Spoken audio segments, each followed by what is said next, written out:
HK champion dinonzi boss DK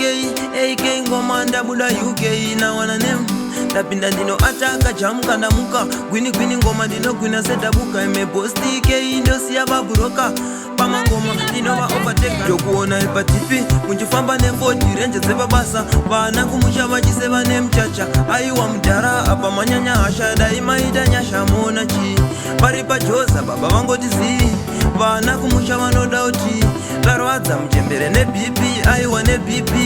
elo mudhara kuno chikoro chakavhura patiti kuenda nenzara mudhara asi munoshandira mahara mudhara tokuona pastatus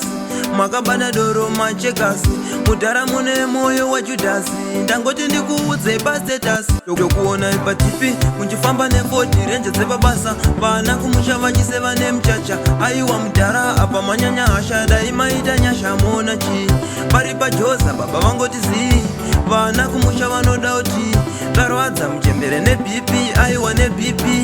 idai mangoita zvimwe zviri bheta vari kumusha dai mavaketa avambomukangamwa pavanonamata ndizvo zvinoita mugokwira makata muri kupera nejoyi kubva rini makaenda kujoni mudhara musafunge hationi kumhuri yenyu dai mangoita ngoni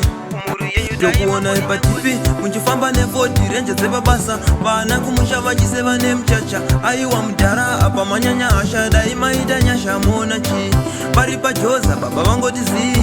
vana kumusha vanoda kuti varwadza muchembere neBP aiwa neBP elo mudhara kuno chikoro chakavhura patiti kuenda nenzara mudhara asi munoshandira mahara mudhara tokuona pastatus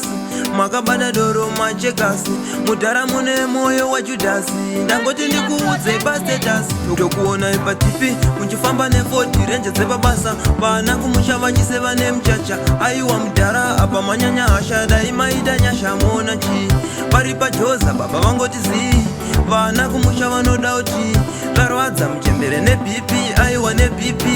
idai mangoita zvimwe zviri bheta vari kumusha dai mavaketa avambomukangamwa pavanonamata ndizvo zvinoita mugokwira makata muri kupera nejoyi kubva rini makaenda kujoni mudhara musafunge hationi kumhuri yenyu dai mangoita ngoni ndokuona ipatipi kunjifamba ne40 renje dzepabasa vana kumusha vachiseva nemchacha aiwa mudhara apa manyanya hasha dai maita nyasha mona chi pari pajoza